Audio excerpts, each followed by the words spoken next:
Welcome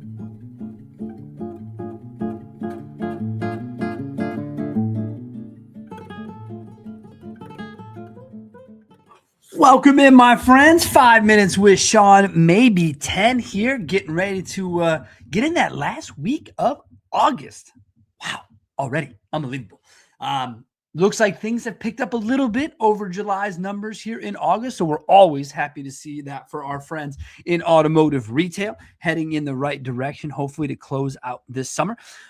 So today I want to talk about the big decisions. There's 3 big decisions I see dealerships make all the time. And I always ask the why of these 3 things. They are firing a top employee, changing a CRM, changing a website. Those are the 3 biggest things that I see happening in dealerships right now. And I ask the big question, why? So we start with the employee hiring and firing process. Why do we fire a top producer? We do that because they're a cancer. They are not beneficial to our sales team. You know, if you have one person selling 30 cars and then the rest of your people selling 8 to 10, it creates animosity. Typically, it's unfortunate. Top performers typically come with a bit of arrogance, a bit of their own process, I guess, is the next way to say that. And so when I think about that process, we had back in the day when I was in retail, we had a top provider, and he was difficult. And it was one of those things that you had to say, look, man, this is the process. And it came to a point where process wasn't followed. People had to be moved on from. And I saw this post on LinkedIn, I don't know, a week or 2 ago, where someone said basically the same thing was, hey, had one guy selling 30 whips and got rid of him. And all of a sudden now the whole store's doing 180 instead of 150 because everyone's, pulling the rope together. It can make a big difference, ladies and gentlemen. Teamwork, playing together. It is a big deal. Now, most people don't take it lightly. Most people struggle to do it because they look at that potential deficit hole of that 25, 30 units. Here's what I would say to you. If your 25, 30 unit guy has been with you more than 2 years and he's still taking fresh ups, you have a problem. That is an issue. Someone who's been selling 250 cars a year for 2 years, that's 500 cars on the lot. Minimum referral, 500 cars on the lot should be a quarter of that number. If you're doing your job right and you're referring business. And come on. I mean, I was able to do this referral business at 30% clip of my sold units a month came from referrals. And that was within a year. Within 3 years, it was half.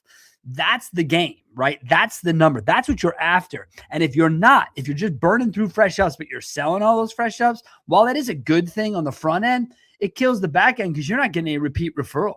And with social media, this shit should be a brainer, okay? Most people don't do it right.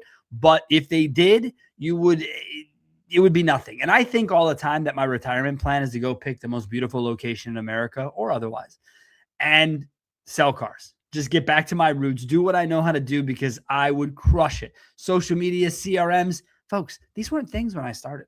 1998, 1999. They were not things. They were not things. So it's never easy to make the move on people.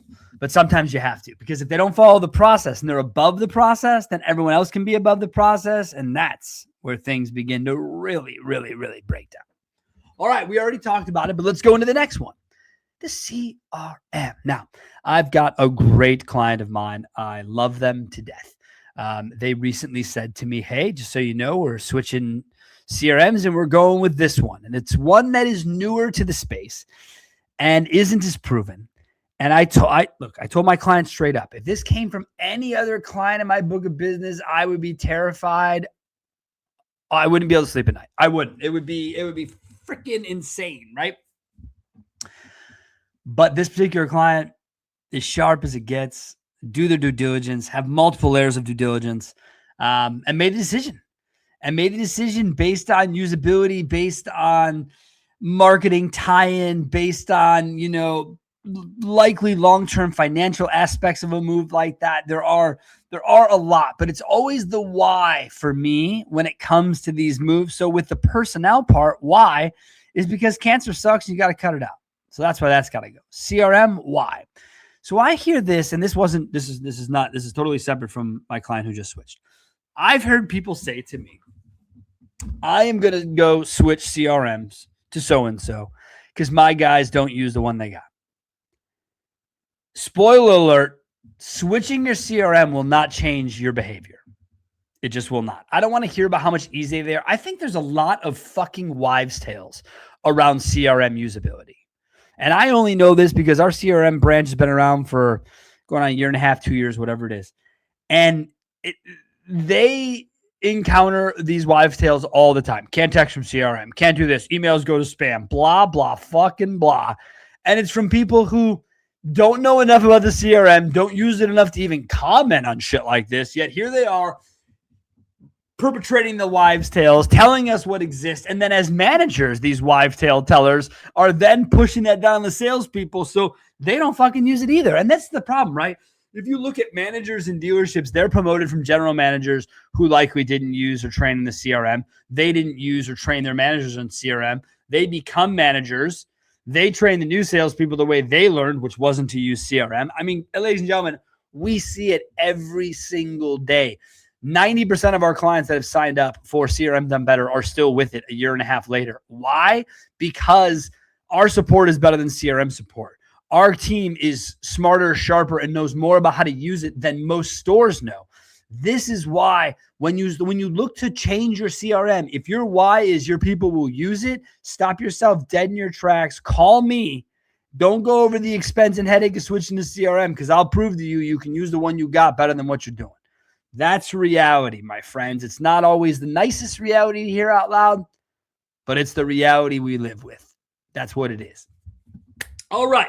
So, I mean, I think we're doing this in order. I think personnel is the biggest decision to make of firing a big-time person. I think CRM would be the next biggest decision to make to change out. And then the third largest, and still nothing to sneeze at, the website. Now, again, the website business right now, okay?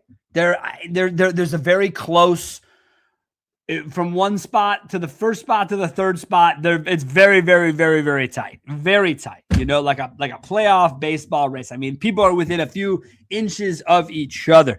There is no runaways anymore. And with the advent of AI, you got to keep up with that best you can. Website companies are not positioned to do so. This is no different than CRM companies that were server-based trying to flop over to web-based. This shit doesn't typically work out well. Typically, people sit on things for way too long during those mergers. So the website side. I've got a couple of websites I've worked with for a long time. Friends of mine run these organizations. They're good people, good organizations. What sets websites apart right now? Customer service. Full stop. Customer service. If you have a great rep, if you have great customer service, that's what matters to you. If you have shitty customer service, going to look elsewhere can be helpful, but remember that the grass isn't always greener on the other side. So you want to make sure that you're, being considerate of the change. But when you make the change, the why, people, why are we changing websites? I don't like them. Right? I mean, it's not a not reason, but is it enough reason? Not for me. Not for me personally. For me personally, I'm a data guy, so I got to have data reason. Now, someone comes to me and says, hey, I'm not getting leads, not getting conversions. Okay, cool. Before you blow up your website to go somewhere else, do you have 16 calls to action and no way for a dealer or for a customer to actually see the actual car available around all your CTAs? Are you trying to get too many things done up front? Are you worrying about acquiring trades and credit apps and hammering the VDP where it is unusable? That's the question I have. You see, and that's what makes people aggravated with dealing with me, is I have a couple of great groups, one of them out in New York. And these guys, they're always come to me with the next best thing they've heard, typically from 20 groups and other places. And I always have to be the naysayer. I always have to be the guy that says, no, we don't want to do that. And I've talked about this a lot on this show. I've talked about this a lot in public speaking, that after 13 years of doing this, we pride ourselves on being unbiased. Pride ourselves. The problem with being unbiased long term is that if you observe as we do and you see the data that we do, it's tough to not be biased. And by biased, I mean not so much what's good. I just know what sucks.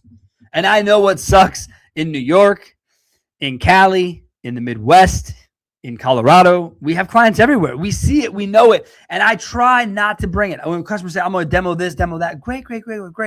That's awesome. But if they enter into the discussion of, hey, Sean, this is what I'm thinking about doing. What do you think? The magic words, What does Sean think?